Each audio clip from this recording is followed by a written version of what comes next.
Ever want to make your phone look like something out of this world? Something that will actually make people's jaw drop when they see it? Hey, let's go! I mean, just check out this setup that makes your phone look like an old Nokia phone. It's insane. Or how about this sweet Windows 11 theme that animates when you touch the taskbar? It's gonna be a fantastic home screen setup episode, and if you want me to keep bringing this series in the future, let me know by dropping a quick thumbs up on this video. And also, just a quick note, the launcher that I'm using for every one of these setups is Nova 7. And to replicate these, you'll either need to download the KWGT and KWGT Pro app, or a KLWP and KLWP Pro app. Links for those will be down below, right below that like button, as well as a Nova backup file to every corresponding setup. Now the first theme is inspired by the unreleased Nothing OS launcher. For those unaware, there's a new smartphone competitor called Nothing, and their first phone will be called the Nothing phone. No one knows what it looks like just yet, but we have seen glimpses of the software, and it looks pretty minimal and retro.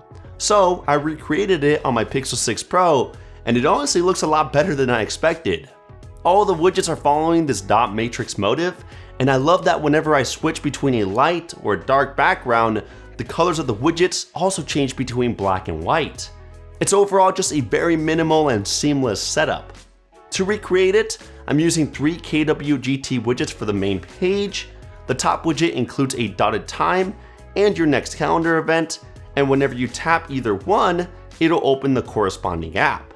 The widget comes from a pack called .KWGT, but you can also use another pack called Neiko KWGT to do the same thing. I just don't think it looks as good though. Still, it's a lot more customizable within the global section of its KWGT settings, and Neiko has a ton more Nothing-inspired widgets that I really loved. It's got this beautiful rectangular weather widget showing a pixelated forecast, and this search bar that follows the minimal feel of the overall theme really well.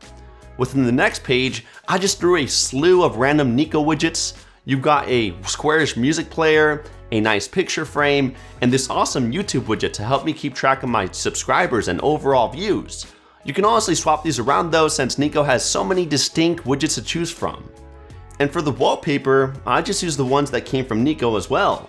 They all fit in really well with the overall theme of minimalism, while still giving a unique feel with a bit of static and subtle shapes. Plus, with the colors, it's either a light black for the dark theme, or a gray tone for the light theme, which fits the Nothing OS feel really well.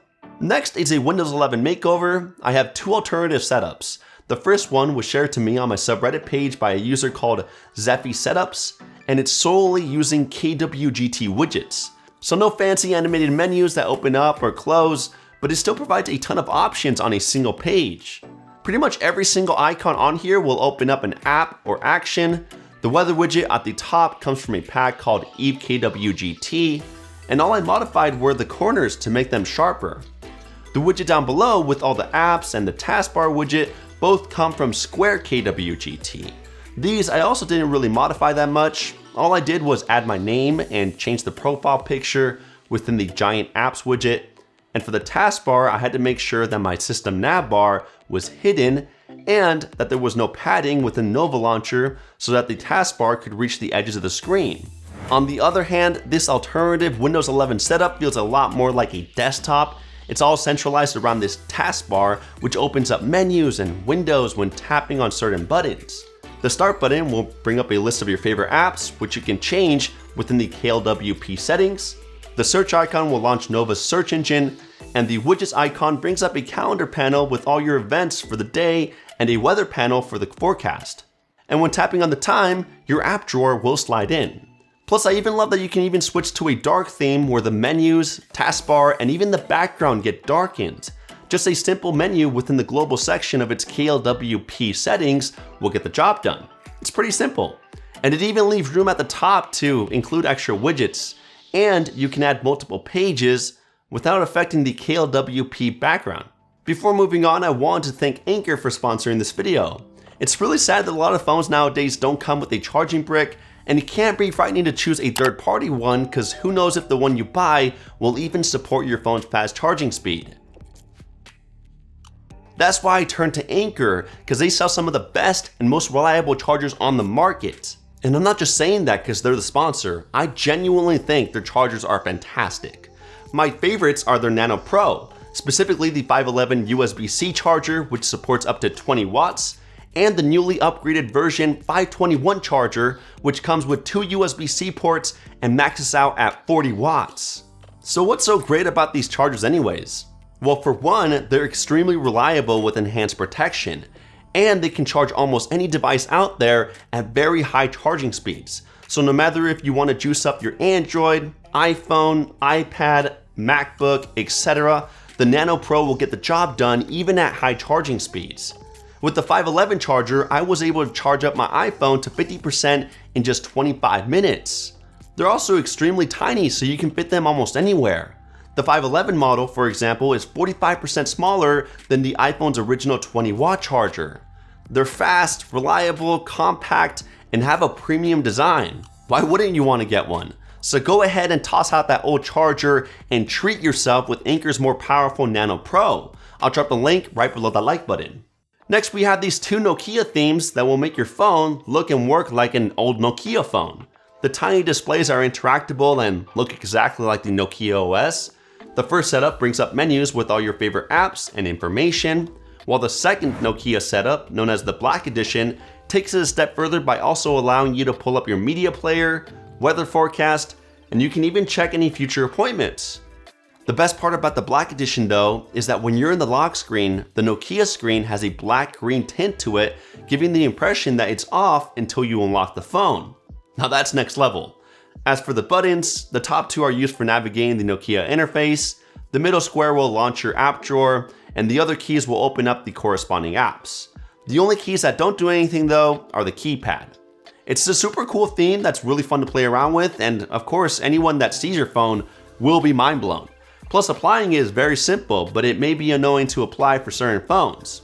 Here's the thing, since both setups are just using a KWP wallpaper, they could become out of proportion when you first apply them because the creator, Pulpix, used a OnePlus 9 Pro and a Galaxy S20 to test these setups. If this happens to you, the only way to fix everything would be to relocate everything, which will be a hell of a job. Either way, it could be worth it in the end, and it wouldn't hurt to check if your phone's ratio fits in well. I'll leave a link right below the like button to download the KWGT files. Next, we have this setup called Macindows by Apatyrix. It's super beautiful, combining certain parts from both Windows and Mac together to bring this masterpiece. Plus, the paper-like theme really adds to the aesthetics of an old screen. My favorite part about this theme though is that every widget gets placed into its own little window. So you have your media player on one panel, your messages in another, your favorite apps, and then a shutdown button to lock the screen. Super clean, and applying it is really easy because it's a KWP background. There's not much else to say about this theme, just make sure that when you do apply it, you only have 2 screens on your home screen.